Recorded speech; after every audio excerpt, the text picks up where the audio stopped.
अस्सलाम वालेकुम रहमतुल्लाहि वबरकातुहू। प्यारे दोस्तों, ये इसके सींग नहीं है जी, सींगों के बगैर है और तकरीबन 3.5 माह की जो है प्रेग्नेंट है। ये यूमन से प्रेग्नेंट है अल्हम्दुलिल्लाह। बकौल पिछले दोस्तों के इसका मिल्क रिकॉर्ड अच्छा रहा है।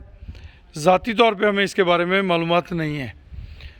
खूबसूरत जानवर है, बच्चा अच्छा देगी, थन भी माशाल्लाह इसके मुनासिब हैं।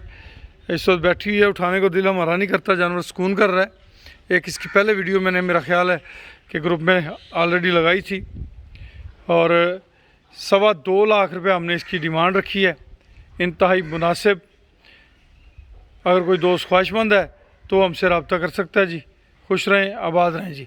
यूमन की जो डिटेल है जिससे ये क्रॉस है वो मैंने ऑलरेडी जो बब्बर 2 से क्रॉस जोटियाँ ग्रुप है उसके अंदर जो है वो मैंने पोस्ट कर दी हुई है जी।